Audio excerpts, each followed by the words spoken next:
भारत का स्वतंत्रता संग्राम में योगदान के लिए महात्मा गांधी, नेहरू, सरदार वल्लभ भाई पटेल का नाम खूब लिया जाता है। लेकिन स्वतंत्रता संग्राम की यह लड़ाई भारतीय महिलाओं के योगदान के बिना अधूरा है। पुरुषों के लिए इन आंदोलन का हिस्सा बनना आसान था, लेकिन महिलाओं के आंदोलन तक पहुंचने से पहले ही समाज की अनगिनत बेड़ियों का तोड़ना पड़ता था। इसके बाद भी कई भारतीय महिलाएं इस लड़ाई में शामिल हुए, स्वतंत्रता सेनानी के रूप में कार्य कर देश को आज़ादी दिले। इनके इस त्याग को भुलाया नहीं जा सकता। इनमें पहला नाम है कमला देवी। कमला देवी का स्थान स्वतंत्रता संग्राम में अहम योगदान है। यह एक विचारक के तौर पर गांधी या अंबेडकर से भी कम नहीं है। इनकी रुचि जाति से लेकर थिएटर तक हर विषय में थी, पर इतिहास के पन्नों पर इनका नाम आज भी नहीं है। ये वो कमला देवी हैं जिन्होंने महात्मा गांधी से सत्याग्रह में औरतों को शामिल करने की मांग की थी।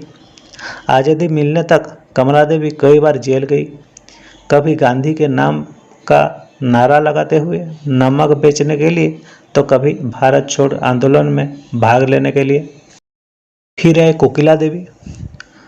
कोकिला देवी सरोजिनी नायडू, जिन्होंने राष्ट्रीय कांग्रेस की प्रथम महिला अध्यक्ष बनी।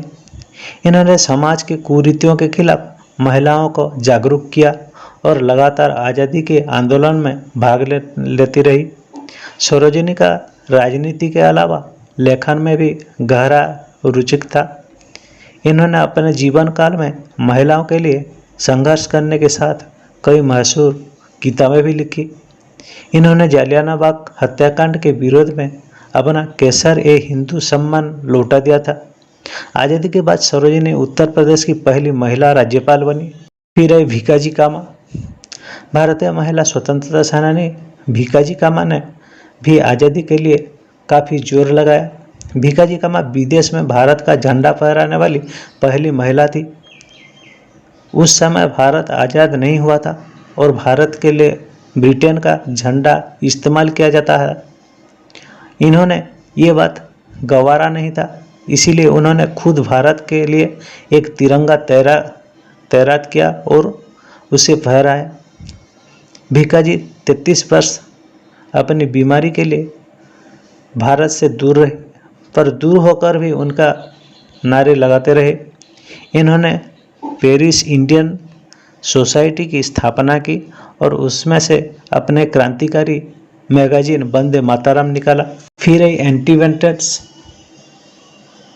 यूँ तो पन्नी एंटीवेंट्स का जन्म लंदन में हुआ था, पर 1893 में भारत जाने के लिए बाद ये भारत के राष्ट्रीय कांग्रेस की अध्यक्ष भी बनी। इन्होंने भारत में फैले कुरीतियों के खिलाफ आवाज़ उठाने के लिए ब्रदर्स ऑफ सर्विस संस्था की स्थापना की और इसमें मदद से बाल विवाह, जातिवाद जैसे मुद्दे की कड़ी आलोचना की। इन्होंने न्यू इंडिया अखबार में ब्रिटिश सरकार में भारत में सेल्फ रूल की मांग की। 1916 में वेस्ट ने भारत में होम रूल मूवमेंट की शुरुआत की थी। फिर है अरुणा अशरफ अली। अरुणा अशरफ अली ने भारत छोड़ा आंदोलन की शुरुआत की थी। इन्होंने मुंबई के ग्वालियर टैंक मैदान में भारतीय राष्ट्रीय कांग्रेस का झंडा फहराकर युवाओं में जोश भरा था। 1930 के नमक सत्याग्रह में भी इस दौरान अरुणा ने भारी सभाओं को संबोधित किया, जिसके बाद वे जेल भी गई। 1932 में जेल में रहते हुए उन्होंने कैदियों के साथ होकर बुरा विरोध किया और इसके लिए भूख हड़ताल भी कर डाली। अरुणा को भारतीय स्वतंत्रता संग्राम की ग्रैंड ओल्ड लेडी भी कहा जाता है।